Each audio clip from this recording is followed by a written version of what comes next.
On va continuer la suite concernant la disparition de Tzadik Rabbi El-Azar, Baba Azar, Abu Chatzera Zecher Tzadik ve Kadosh Livracha pour les Shloshim.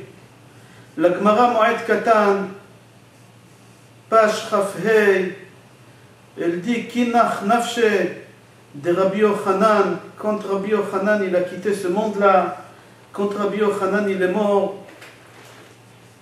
Ispidoto Rabbi Yitzchak ben El-Azar. Rabbi Yitzchak ben El-Azar, il a fait des louanges funèbres pour Rabbi Yochanan en disant Caché ayom li Israël ki ilu shak'a chama be'emtsa ayom. Ce jour, il est très difficile pour le peuple d'Israël. Le départ d'un grand tzaddik, c'est comme si Akadosh Baruch Hu, il a fait coucher le soleil. Il a fait disparaître le soleil en plein jour.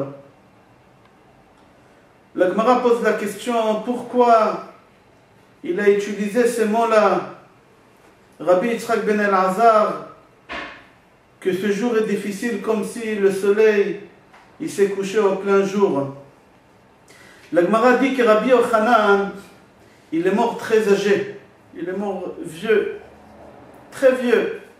Alors les gens, ils n'ont pas pris à cœur son départ, ils ont dit, il a fait sa vie, il nous a transmis qu'est-ce qu'il fallait transmettre, il a étudié la Torah, alors on n'a pas besoin beaucoup de pleurer, il a fait sa vie, il a vécu très très vieux.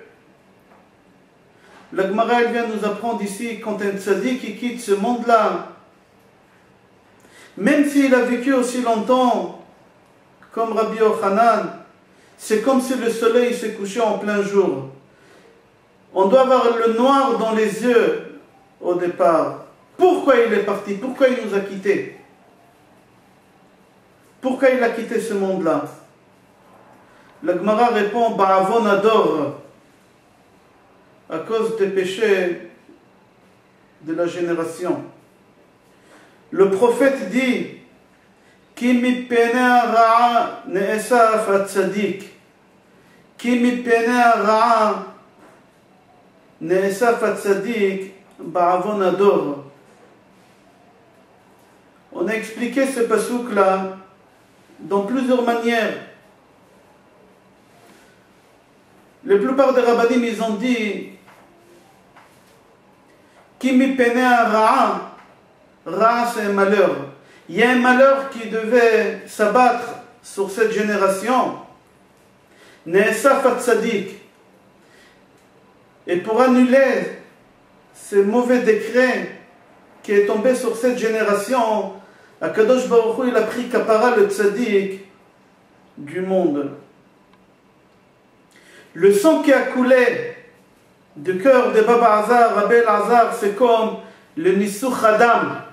On prenait du sang au Beth Amikdash et on le faisait couler dans les quatre coins d'hôtel. Son sang, il a coulé chez lui au Beth Midrash. C'était un Beth Amikdash Katan. Un grand tzaddik géant comme il est. Jamais il a regardé plus loin d'1 mètre autour de lui. Essayez 5 minutes de vivre comme il a vécu lui. C'est pas possible. Et lui, toute sa vie, il a vécu comme ça. Et s'il a quitté ce monde-là, c'est vraiment pour être mechaper pour notre génération. J'ai entendu une histoire que quand il était jeune, il est parti recevoir son grand-père, Baba Sali, à l'aéroport. Il revenait de Marseille. Et l'avion, il a eu des retards. Alors ses élèves, ils se sont mis autour de lui, ils l'ont encerclé pour que les femmes ne le regardent pas et que lui, Chas v'Shalom, ne regarde pas. L'avion, il a eu beaucoup de retard. Et il y a un moment, une hôtesse de l'air, elle a passé par là-bas, et il a regardé 1 seconde. Elle a regardé 1 seconde. 20 ans après, Baba Azar, il a dit à un rab, je ne me souviens pas de son nom, il lui a dit, j'ai pas fini le tikkun de cette hôtesse de l'air. 1 seconde, c'est elle qui l'a regardé. C'est pas lui, Chas v'Shalom, qui l'a regardé. Lui, il avait toujours un voile sur lui. Toujours, il avait la djellaba qui elle tombait sur son visage. Elle a regardé, lui, il a senti cette touma-là. 20 ans après, il a dit, j'ai pas fini le tikkun de cette hôtesse de l'air. La Gemara raconte que Rabban Yochanan ben Zakkai, il a voulu quitter Yerushalayim. À l'époque, les Romains, ils ont encerclé Yerushalayim. Et il y avait des biryonim, il y avait des juifs qui ne voulaient pas que les autres juifs, des gens barakis, ils ne voulaient pas que les autres juifs sortent de Yerushalayim. Et Rabbi Yochanan ben Zakkai, il a voulu sortir pour aller rencontrer le César, pour essayer de trouver avec lui un accord, parce qu'il y en avait beaucoup de morts. Alors il est parti avoir des conseils avec son neveu, il s'appelait Abba Sikera. Rabban Yochanan ben Zakkai, il est parti consulter Abba Sikera. Et après qu'ils se sont consultés, ils ont trouvé une solution, que Rabban Yochanan ben Zakkai va se faire passer pour un mort. Et ils vont les faire rentrer dans les cercueils, et seulement les cercueils, on avait le droit de les faire sortir de Yerushalayim. Et au moment qu'on a voulu faire sortir le corps de Rabban Yochanan ben Zakkai de Yerushalayim, ils l'ont accompagné, Rabbi Yehoshua et Rabbi Elazar, et les gens barakis, ils les ont arrêtés, ils ont dit, qui dit qu'il est mort? Peut-être il est vivant. On va prendre des couteaux et on va le poignarder pour voir si vraiment il est mort.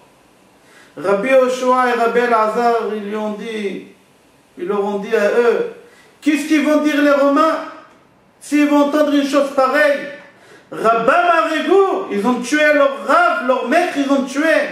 Ils ont poignardé leur rave. Les biryonim, ils ont dit, on va le pousser. Ils ont crié, Rabbi Yehoshua et Rabbi Elazar, ils ont dit, Rabbam Dachafou, qu'est-ce qu'ils vont dire là-bas les Romains quand ils vont entendre une chose pareille? Qu'un juif, il a fait un autre juif une chose pareille, qu'un juif, il a fait à son maître une chose pareille. Regardez Rashi là-bas dans la Gemara, comment il explique cette histoire. Qu'est-ce qu'ils vont dire aujourd'hui dans le monde? C'est qu'est-ce qu'on vient de vivre chez nous. Le prophète dit, Evel Yachid Asilach.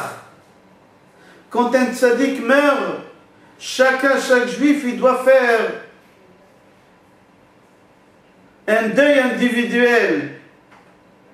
Comme si Chas Veshalom, c'est son père, sa mère, son frère, son fils sont morts.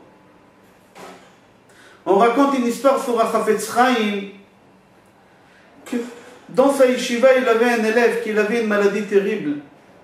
Et cet élève, il étudiait bien Chafetz Chaim, il aimait beaucoup. Et lui, il est parti voir Chafetz Chaim, il a dit, j'ai vu beaucoup de médecins, qu'est-ce que vous me conseillez? Chafetz Chaim, il lui a dit, va voir tel rave là-bas, de ma part, tu lui demandes qu'il te fasse une bracha, mais une seule chose, je te demande. Jamais, jamais tu racontes à personne, promets-le-moi. Et l'élève, il a promis, et il est parti voir ce rave-là, le rave, il a béni et il a guéri. Il est retourné à la yeshiva, il a insisté dans les cours, les années passent, jusqu'à qu'il a trouvé un shidduch, il s'est marié, il a fait sa vie. 20 ans après cette histoire-là, sa belle-sœur, la sœur de sa femme, a déclaré la même maladie. Alors sa femme, elle lui a dit, dis-nous qu'est-ce que tu as fait, quel médecin tu es parti voir? Il leur a dit, j'ai donné ma parole, je ne parle pas, je ne dis pas. Ils l'ont forcé pendant des mois et des mois, les beaux-parents, ils l'ont forcé, ils l'ont dit, ta belle-sœur, elle va mourir, comment tu t'assois comme ça? Raconte! Jusqu'à, avec la pression, il était obligé de raconter qu'à Chafetz Chaim, il a envoyé chez tel Rav pour demander un bracha, et suite à cette bracha, il a guéri. Eux, ils ont parti là-bas, ils ont demandé bracha. Mais le jour même, cet élève, il a eu à nouveau cette maladie. Tout de suite, il est parti voir Chafetz Chaim. Il a dit, Rabbi, je regrette, qu'est-ce que j'ai fait?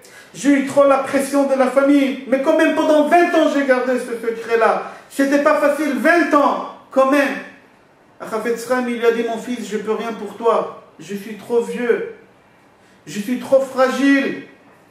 Il lui a dit, Rabbi, quel rapport? Il a dit, parce que le Rav que je t'ai envoyé demander un bracha, c'était comme ça, c'est pas sa bracha qu'elle t'a aidé. Moi, pendant 40 jours, j'ai jeûné pour toi. Suite à ça, tu as guéri. Aujourd'hui, j'ai plus la force de faire ça. Je suis trop vieux. Et j'ai très très mal de cœur pour toi. J'ai très mal au cœur pour toi. La même chose, Baba Azar, Zecher Tzadik Bekadosh Levracha.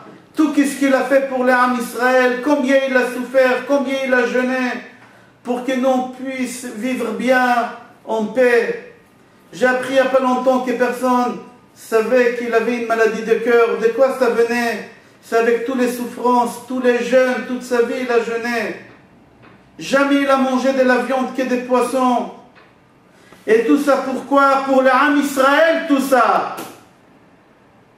Concernant les Harem Miklat, les villes de refuge, dans Parashat Vaetchanan, c'est marqué là-bas, Tachin Lahem Adarech. C'est quoi Tachin Lahem Adarech?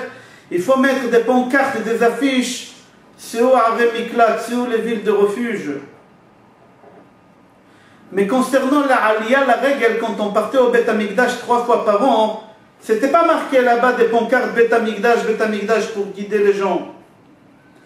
Rav Kahaneman Rosh Yeshivat Ponovitch, il pose la question, comment ça se fait que pour Harem Miklat, il fallait marquer, pour Beth Amikdash, on n'a pas marqué. Il donne une réponse extraordinaire que nous on doit attirer beaucoup d'enseignements. Lui, il dit, s'il n'avait pas de pancartes pour retrouver les villes de refuge, c'est l'assassin-là qui l'a tué sans faire exprès. Il aurait rencontré un petit garçon juif de 12 ans, 13 ans, il aurait dit, dis-moi, c'est où Harem Miklat? Et le jeune homme, il aurait dit, pourquoi? Regarde la barbe que tu as, le chapeau. Pourquoi tu as besoin, tu as tué quelqu'un? Il va lui dire, oui, j'ai tué. Alors l'enfant, il aura dans son idée que tout le monde peut tuer, même un barbu peut tuer. Ça peut devenir quelque chose de banal. Pour éviter une chose pareille, la Torah, elle a dit, couper contact avec quelqu'un comme ça. Même s'il n'a pas fait exprès, il faut couper contact. Alors il faut mettre des pancartes, on n'a pas besoin de lui, il n'a pas besoin de nous. Mais concernant la Aliyah, la règle, lui, au contraire, il faut que les gens demandent où c'est le Beth Amikdash. Pourquoi? Ah, tu vas au Beth Amikdash faire une mitzvah, moi aussi je vais venir avec toi, moi aussi je vais participer avec toi. C'est connu que celui qui a tué quelqu'un et qui partait dans les villes de refuge, il sortait là-bas quand le Kohen Gadol mourait. Don Yitzhak Abarbanel pose la question, pourquoi il fallait attendre quand le Kohen Gadol mourra? Il fallait attendre peut-être que le premier pluie tombe. Pourquoi que le Kohen Gadol? Il donne un enseignement en disant qu'au moment qu'un grand personnage meurt comme ça, un père, un Kohen Gadol, un maître, il meurt comme ça, alors tout le monde y font tchouva. Alors c'est lui qui voudra se venger quand il va sortir, il va faire tchouva, il va dire le Kohen Gadol, il vient de mourir. La Gemara dit que tzadikim bemitatam nikraim chaim. Un tzadik, comme au moment qu'il a été vivant, il priait pour nous, il faisait tout pour nous, même après sa mort, il fait ça. C'est pour ça qu'on demande au tzadik, mechila, slicha et kapara, si on n'a pas fait assez. On demande au tzadik qu'il aille prier pour nous, Be'ezrat Hashem. Et chacun doit recevoir sur lui, Be'ezrat Hashem, des kabbalot pour essayer de s'améliorer, de se renforcer dans les études de la Torah, Be'ezrat Hashem. זכותו תגן עלינו כל טוב.